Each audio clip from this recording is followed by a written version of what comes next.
Hi, this is Majnu, and I have here a beautiful example of an endgame. This is a very practical endgame in the sense that it's not a theoretical endgame. It's not something that you will find in any endgame theory book. It's just an example from practice, and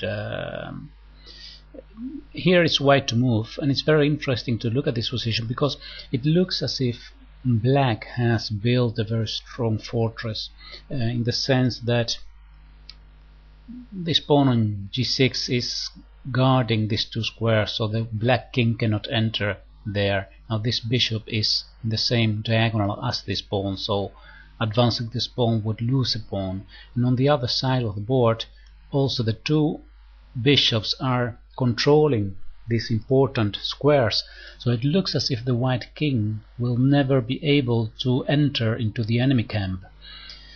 So that would mean that black would only have his rook to play with, and in that case there is no real progress possible.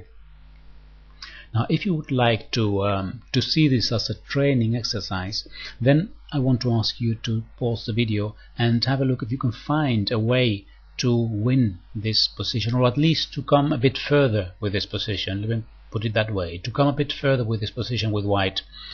There is from this moment not a very short direct winning line, but you can perhaps try to find some ideas to come further here.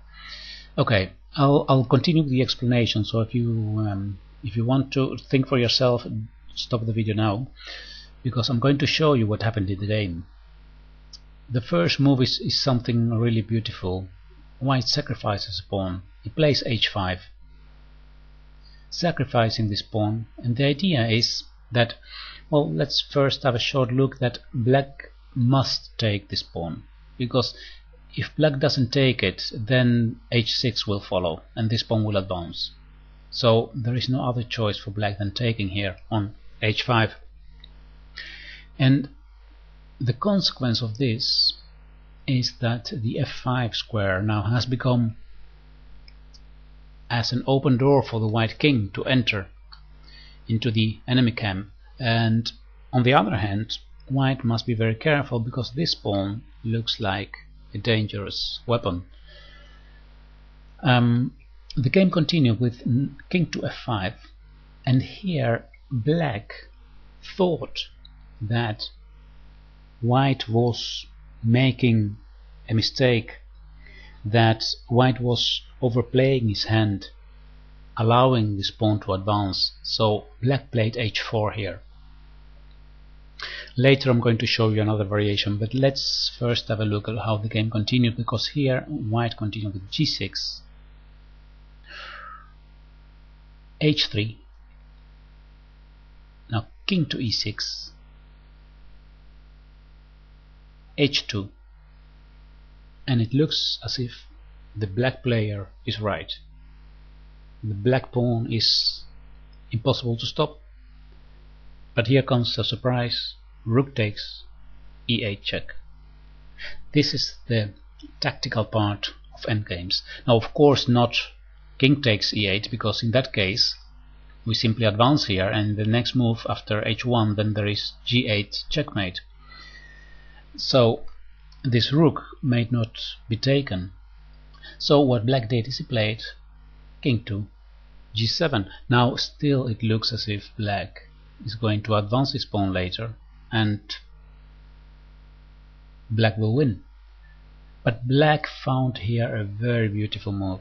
Again a very tactical move. For the second time white sacrifices the rook by playing rook to h8, preventing black from promoting. And now black took the rook and white played king to f7. And here black resigned, and that's correct, because if we continue here promoting, then there is g7 check, king h7, g8 check, king h6, and then queen gives checkmate on g6. Now I told you that I would show you another variation, and that's a very interesting one because it's actually, let's start from the beginning.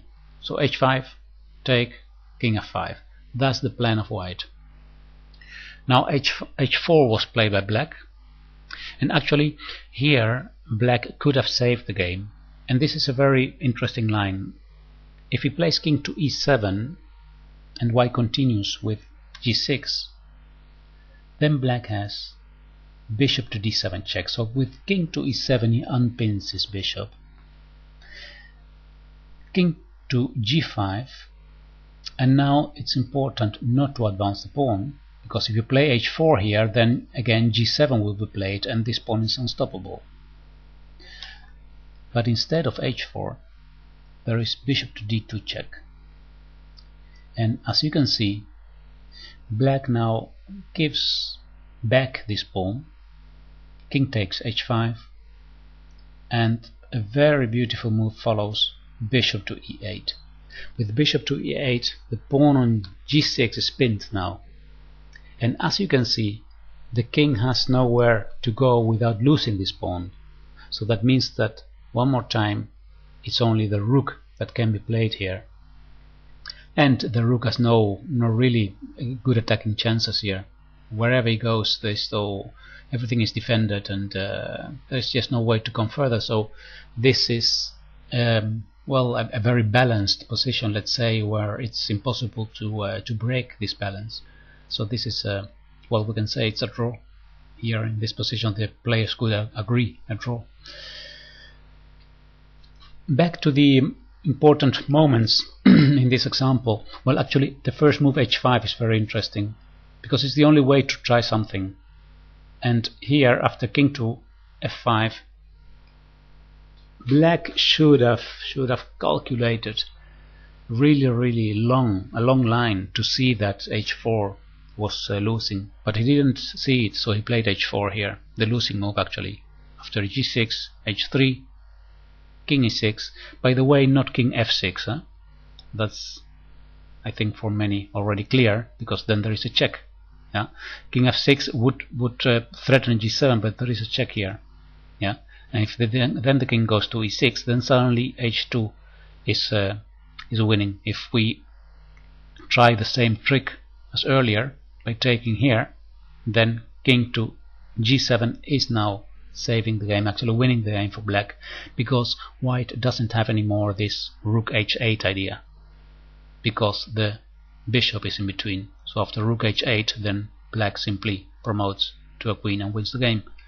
So that's the subtle difference between king e6 and king f6. So king e6 preventing this check, then h2, and now comes this, let's say, double rook sacrifice. Here is the first time it may not be taken, and then after king g7 the beautiful move rook to h8, and here is the position when black resigned. Alright, I hope you found this an interesting and instructive endgame example. I'm going to look for a few more. Alright, thanks for watching, and see you next time on YouTube.